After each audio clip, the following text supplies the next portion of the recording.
इनबी news के प्रायोजक हैं new Matku club centre, DS the family cloth shop. 90 दिनों में नशा छुड़ाएं, आज ही आए शुद्धिकरण नशा मुक्ति केंद्र।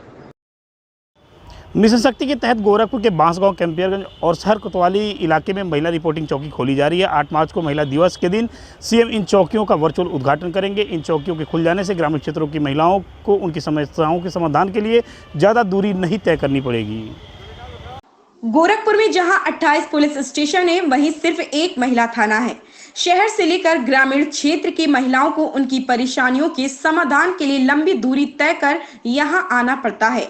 वहीं कई बार काउंसलिंग के लिए उन्हें बार बार आना पड़ता है, जिसमें उन्हें काफी परेशानी होती है। ऐसे में महिलाओं की मदद के लिए हर एडिशनल एएसपी के अधीन एक रिपोर्टिंग चौकी स्थापित की गई है। एएसपी सिटी के अधीन शहर में महिला थाना कैंट में होने की वजह से कोतवाली इलाके में चौकी खोली गई है।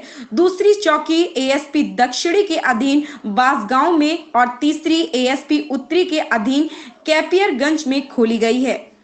तीनों चौकी महिला थाना से ही संबंध होंगी। तीनों नई चौकी पर महिला उप निरीक्षक को चौकी प्रभारी बनाया गया है।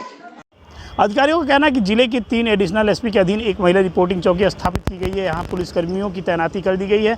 महिला दिवस के दिन सभी चौकियों पर कामकाज शुरू हो जाएगा और कहीं न कहीं सब महिलाओं से संबंधित जितने भी मामले हैं उनका निस्तारण भी बहुत ही जल्दी अतिशीघ्र हो सकेगा। Pradeep Srivastava, NB news, Gorakhpur. जुर्म की हर दास्तान लेकर आ गया है एनबी न्यूज़, आपको सतर्क कर। नाजायज संबंध में एक बार लिखित जुर्म की कहानी। विगत 2 तारीख को 112 नंबर पर एक महिला ने सूचना दी कि उसकी बेटी बेड पर मृत पड़ी है। मौके पर पहुंची 112 नंबर की पुलिस ने तत्काल इसकी सूचना स्थानीय थाना सिकरीगंज को दिया। पुलिस मामले की जांच पड़ताल में लग गई। साथ ही महिला के शव को पोस्टमार्टम के लिए आवश्यक कार्रवाई के बाद भेजा गया।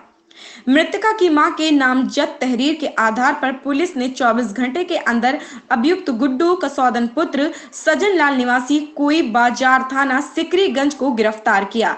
पूछताछ में उसने अपना जुर्म स्वीकार करते हुए बताया कि मृतक महिला और इसके बीच कई वर्षों से प्रेम प्रसंग चल रहा था। विगत 2 तारीख को सुबह करीब 4 से 5 बजे के करीब मृतका और मेरे बीच शादी की बात को लेकर कहासुनी हो गई, क्योंकि पहले मैं लक्ष्मी से शादी करना चाहता था, लेकिन वह तैयार नहीं थी और अब वह मुझ पर शादी के लिए दबाव बना रही थी, जिसको लेकर मैं तैयार नहीं था। इसी बात को लेकर हम लोगों ने कहासुनी हो गई। इसी दौरान उसने मेरे गिरेबान पर हाथ रख दिया। इससे मुझे गुस्सा आ गया और गुस्से में मैंने गला दबाकर इस हत्या को अंजाम दिया। थाना सिकरीगंज में कल एक महिला की हत्या उसके घर में ही हो गई। महिला की मां जयंती देवी एक दिन पहले अपने मायके गई थी, जो उरुआ थाना क्षेत्र में है, और रात वहीं अपने मायके में रुक गई थी। बेटी जो 24-24 साल के आसपास की है, जो पिछले 5 साल से अपने मायके में ही रह रही थी, उसका एक बच्चा भी है 5 साल का, उसे लेकर के नानी मायके गई थी। रात में 10 बजे तक उनकी अपनी बेटी से बात भी हुई, लेकिन उसके बाद उसका स्विच ऑफ हो गया।